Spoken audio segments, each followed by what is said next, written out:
Hey Waffle Gang, I do hope you are well. My name is Mark and today we're checking out some more relationship stories, and if you do love a Reddit story, why not consider hitting that like, subscribe, maybe that notification bell too. And just a huge thank you from the bottom of my heart for getting involved, and let's crack on with today's first story. Much love guys. Now, today's first story comes from My Boyfriend Cheated Maybe, titled, My Boyfriend Says He Didn't Cheat, but the Evidence Suggests Otherwise. So OP talks about their co-worker in this particular story, and they call him a word like Godzilla, but with a swear word that could potentially get me in trouble on YouTube in front of it, so I'm going to just use Godzilla for now. Forgive me. But you can fill in the blanks if you want. So, throwaway account for obvious reasons. I am 23 female. 4 days ago, was happily dating the love of my life, 25 male. We've been together for 3 years. We have a house, a car, and several pets. 3 days ago, he came home from work with all of his belongings from work in a bag and explained that he had no intention of going back. He said there had been rumors going around that he had slept with his co-worker. I didn't think much of it, but I asked if I could see his phone to take a look at his text messages.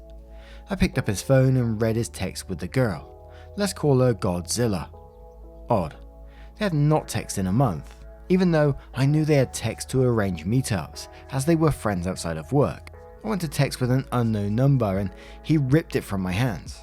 I demanded to know what he was hiding and he said, don't freak out, but it's text from B, our friend, asking if I slept with Godzilla. In these texts was a warning that a concerned stranger would be messaging me on Facebook to tell me about his infidelity.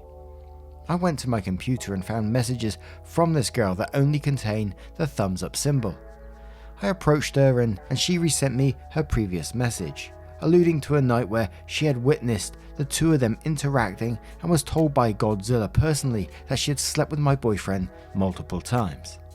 My boyfriend deleted the messages from her and she informed me he had also deleted messages from Godzilla's husband. In the days that followed, I gathered as many witnesses as possible. Godzilla's husband, brother-in-law, close friend, and a co-worker who all confirmed my worst nightmare. The affair truly did happen. They included brutal details about where it happened, how many times, and even details about my boyfriend's penis. Godzilla messaged me and told me she spread a terrible lie to find an excuse to walk away from her marriage, and nothing physical had ever occurred between her and my boyfriend. I was doubtful, but held on to the sliver of hope that she was a psychopath and my boyfriend was the victim. My boyfriend and I decided to work things out, with ground rules going forward about friendships and boundaries. We were literally kissing and making up when I got a text from Godzilla telling me she did in fact sleep with my boyfriend multiple times and there were feelings involved, and she felt too guilty not telling me, that she had only lied because my boyfriend instructed her to. I told her not to be a coward and tell me to my face, so she tells me to call. I call her and I asked her where it happened and she said my house and hers, in my bedroom and spare room.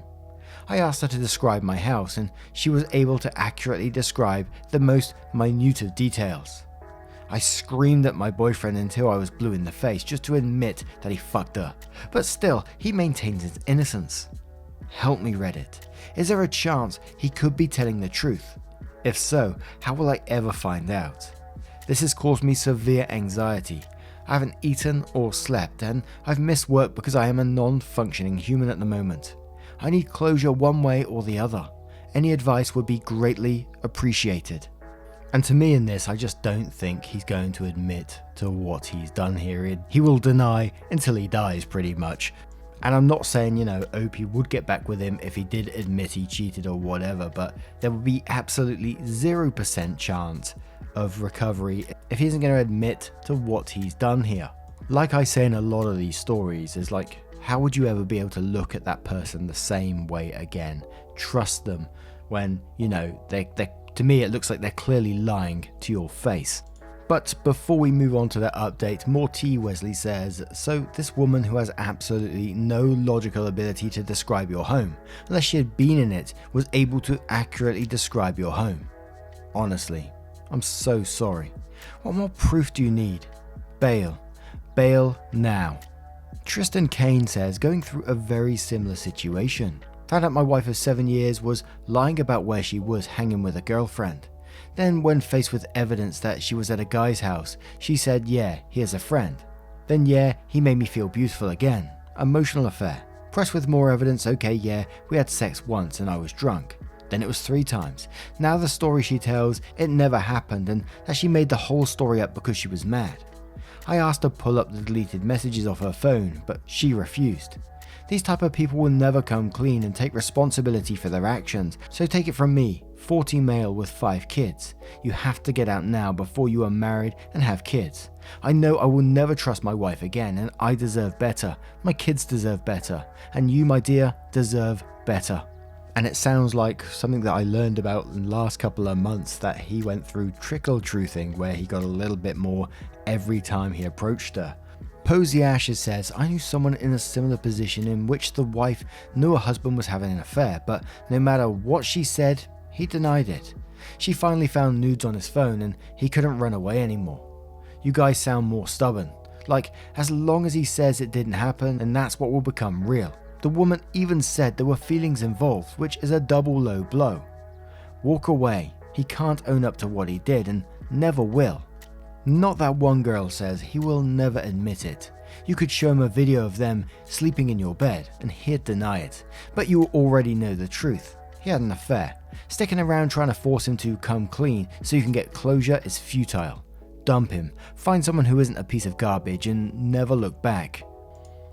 B-Tech says she described your house. Look, the first stage of grief is denial, hence why you don't want to believe it. I'd begin to figure out what you will do next. Ready to live with a cheater or ready to move on and find someone who respects you? And one more from Funkless Egg who says, if he ever admits he cheated, then he has to own it. If he constantly denies it to everyone, he can pretend it never happened. Even if you know, he can still deny it, and if it ever comes up, he can call you crazy. If you and Godzilla both say it, he'll call you both crazy. If you, the Godzilla, his friends, family, co-workers all say it, he'll call you all crazy. Sorry you had to go through this. Now, with that additional information, let's go on to the update to find out what happened next. So, the update says, yesterday morning my ex-boyfriend picked me up from work after doing an overnight shift. We sat in the car for 2 hours talking. I told him that I already knew he had cheated, but it would bring me closure if he admitted it, and that if he ever truly loved me or had any respect for me, he would tell me the truth. Through tear-filled eyes, he finally told the truth. Everything I heard was true. The affair had been going on for 2 months and they had slept together 25 plus times without protection. The majority of the time was in my bed while I was at work or visiting family. But a few times it happened in a marital bed too. I initially handled it really well. Too well in fact. I was looking on the bright side. At least we had not gotten married or had children. Then I got high and let my friends create a Tinder profile for me. The messages started piling in and the prospect of ever moving on became too overwhelming and thus became the start of a breakdown. I am still not eating or sleeping, throwing up, have a constant migraine from crying so hard and finding excuses not to go into work. For all those who said I should sleep with a Godzilla's husband, the thought had crossed my mind. We actually got together for lunch and I discovered he was a really attractive, fantastic person with a lot going for him. Sadly, he still loves Godzilla and wants to work things out. I've been staying at a friend's place while he stays in the house. I took the dog and cats with me, as well as our car. I don't know where to go from here. I still love him deeply and wish there was some way to recover from this, but I won't subject myself to a relationship where I'm constantly a fear of this happening again. It's hard to imagine a time where I will ever be okay again, but I have a really great support system around me. Thank you to all the Redditors who reached out with words of support and your own personal experiences with infidelity. It really meant a lot. Yeah, and I've probably got to say that Tinder isn't the greatest thing to jump onto straight off of a breakup, I imagine. And although OP's going for an absolute shit time, I'm glad that they did get what they wanted out of this, and that was some form of closure, information that they wanted that might help them move on. And again, I know they're going for an absolute shit time, but I'm glad that, that they wasn't married, that they didn't have children at that moment, because geez, we've seen that time and time again on this channel, and it's never pretty, is it? But what do you guys make of this one? What would you suggest to OP to be able to move on from this? Apart from time, of course. Let us know your thoughts in the comments below, and let's move on to another story. And our next story comes from Sabrina Fox 33, who says, am I the arsehole for reporting my son's therapist for giving my ex-husband information about the sessions? My ex-husband, 35 male, and I, 33 female, got separated 7 months ago. We have shared custody of our 14-year-old son. My son struggled to accept the separation and adopt to the new normal. I put him in therapy suggested by my brother-in-law, his dad's brother and favourite uncle. I noticed my ex-husband has been coming over a lot to yell at me and start fights about our son, saying stuff like how our son should live with him full time. At first I had no idea what his problem was, till my son told me he's suspecting his therapist to be giving my ex-husband information about the sessions. Because my ex-husband brought up many things my son talked about in therapy, but ex-husband was trying to deflect blame. I did some digging and my son's suspicions being confirmed. I felt so incredibly violated on his behalf. I went to confront his therapist and he denied, then said my ex-husband came to him with concerns and basically wanted to know about what my son says in those sessions out of concern.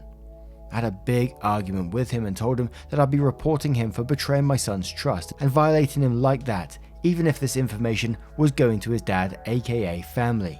To me, that is still wrong. Apparently, he, therapist, told my ex-husband about me reporting him, and my ex-husband didn't say anything nor come over to fight with me. However, he must have told brother-in-law, because brother-in-law visited and told me that I overreacted and that if I report my son's therapist, then I cause more damage because my son got used to this one.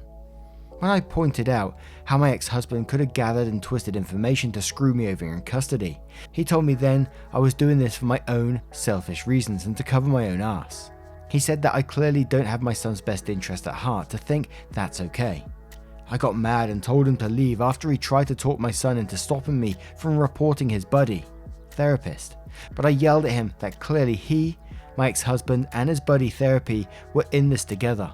He got offended and called me delusional and walked out. The family are telling me to let it go and just find another therapist instead of reporting. Am I the arsehole? Absolutely not the arsehole, and it just reminds me of the stories we've covered in the past where, doctors are passing on confidential information as well. And I always say, report them, because how many other people has this been done to as well?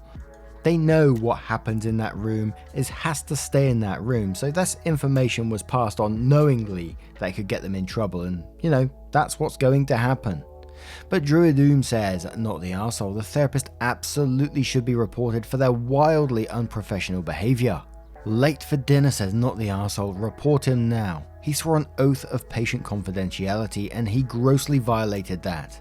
But not just for you. He could have done the same thing with other families and needs to be thoroughly investigated. CND Waffle Girl says, great name, not the arsehole, please report him. If he does this with your son, he does it with everyone else too. For their own good is not a reason to share information, and now your son has lost the trust of his therapist. Gotten used to him is crap. He can no longer trust him, so what good will it do going to him? How did this therapist become your son's? Was he recommended by someone on the dad's side? This could be the issue. Give him a new therapist he can trust, and before he sees the therapist, confirm there is privacy.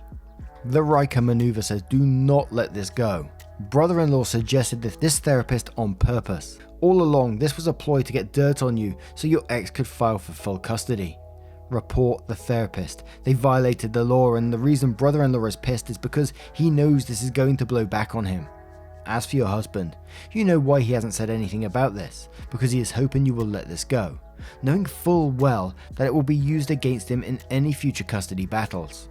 His brother personally recommended a therapist for your son, and then the boy's father used that relationship to get legally protected information from said therapist.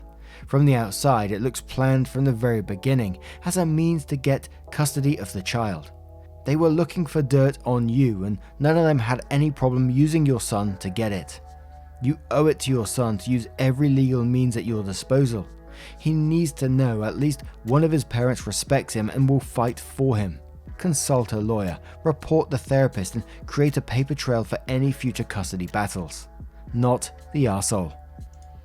My life is a dank meme says, unbelievable. If it were me, I'd be suing, reporting him, and going after his license.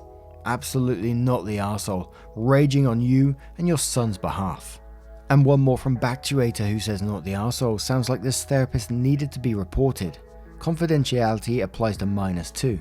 Typically, both custodial parents have access to basic info like treatment goals, diagnosis, and attendance of the minor. But the substance of the session and what the kid actually says, unless it's something that indicates they're in danger or being abused, is confidential. If a therapist wants to discuss things said in session with the parents, that needs to be a discussion with the client first. That therapist betrayed your son's confidentiality, and that would kill the rapport and therapeutic relationship. Also, the therapist should have come to you to share that dad had been in contact. Now, what do you guys reckon to this situation? Would you be reporting that therapist? Do you agree with maybe some of the comments that this could be set up so, that information was to be passed on? Let us know your thoughts in the comments below, and let's move on to another story. And our next story comes from a throwaway account who says, am I the arsehole for turning away a bus load of grannies? Random. My wife and I, 34 male, live in a lovely old farmhouse, dated as far back as 1624, at the edge of our village. Our entire street/neighborhood consists of the same kind of farmhouses. Most of them, including ours, are protected landmarks. This part of the village is quite lovely, with all the thatched roof farmhouses dotted around with meadows in between, so naturally tourists love it. There are numerous hiking and cycle routes going past our home. I think I've ended up in a lot of families' vacation photo albums while working in the garden, but that's okay, it's what you expect when buying such a property. Yesterday, I heard a dog barking and she wouldn't stop, so I went to check it out. I found a literal busload of elderly around the age of 70 walking all around our garden and looking through an open door. I was quite surprised, so I asked if I could help them. Oh no, we're just looking about. It turned out it was some kind of group outing that had lunch in the restaurant nearby and were taking a stroll before moving on with the bus. I told them that this was private property and asked them to leave, to which they responded, but there is no access forbidden sign. So I asked her if she had such a sign on her driveway. Of course, the answer was no. For clarity, I live in northwestern Europe. Access forbidden signs on domestic properties are really uncommon, especially when you are within a town, and basically say, I'm a hermit and don't like social interaction. To make matters worse, while I was trying to herd the people from my property, a woman from the group came up my driveway and tripped on a wire we have across the driveway to keep the dog on our property. She had a wound on her chin, so I took her inside to get her cleaned up and put a band-aid on the wound. When I walked her out, about 10 minutes later or so, they were still muttering about how inhospitable I was, etc. I don't think it's weird to turn away strangers walking through your garden, but a busload of grannies seem to think otherwise. Am I the arsehole? P.S. Please don't get into the legal side of things. American laws and customs don't apply here. There is absolutely no way I'm responsible for the wound of the lady that fell. There will be no suing whatsoever. Now, absolutely not the arsehole in this situation at all. I mean, you was kind enough to take the person in and put a band-aid on their chin. It sounds like Devon way to me in the UK, England. I kind of do love the thought of walking out your door though and just like your garden like full of tourists. I'm like, what the hell? And then just looking in your door like it's some sort of tourist attraction. Oh, what's in there kind of thing. But absolutely, you were right to call them out on it and say like, would you put a sign on your driveway in the middle of town or whatever? Like, no one does that in the UK where we are anyway. And the pure entitlement from these people to like say, you're being inhospitable to them. Stealth Phoenix says, not the arsehole. They had no right to be on your property or refuse to leave when asked. You did more than you were obliged to in cleaning up the wound. Say what says, not the arsehole. Good grief, the entitlement. That's your property. It's not a national heritage site for people to explore. I live rurally in England. My house is in a field that backs into the woods. A few people have fucked up by walking around the farmer's field thinking they can get into the woods. You can't, there's a huge dike that's, unless you're an Olympic athlete, you ain't jumping, and end up pushing through the hedge onto my drive. I'm relatively polite and point out that this is private property and they need to move off. Most apologise and run along. You get the odd one who gets arsy about trespass laws, etc., until I point to the giant private property trespassers will be prosecuted sign and ask if the police should handle this instead. OP replies that saying, I'm torn about putting up a sign. I think it doesn't have a friendly vibe to it, and I'm not sure if it works on the people who need it most. When we bought the property, it basically looked like a public parking lot, and we had a lot of trespassers. So we hired a landscaping architect and we overturned the outside area completely. We have a small driveway with different colour stones and a mailbox right at the public road. I think it's quite clear it's a domestic property, but apparently there are still people who are kind of oblivious to that. I'm not sure if those people would notice a sign. Tasty Biscotti says, not the arsehole, you got an entitled bunch of grannies. If the situation was reversed, I'd put good money on them being less than polite when telling you to leave their property. I don't know anywhere that's acceptable to roam and look inside someone's private residence and grounds without an invitation. Individual ad says, not the arsehole, they were incredibly rude and presumptuous on your hospitality. The polite thing would have been to knock on your door to ask for permission to walk around. Now, how would you have reacted if there was a coach full of grannies on your lawn? Let me know your thoughts in the comments below, and just a huge thank you for spending your time with me. Getting involved in the stories, your love, support and time always means the absolute world to me, so thank you so much for what you do. If you'd like to support the channel further, you can join over on Patreon, link down in the description below. Hugely helps out and always appreciated and never expected, but thank you so much, and hopefully I'll see you in the next one. Take care guys, much love. Wake up, get up, stretch my legs, eat some breakfast, milk and eggs, brush my teeth up, wash my face, throw my clothes on, start my day. Wake up, I can smell the smoke from the bacon. Let's go, see the sun shining from the windows. Okay, I know that today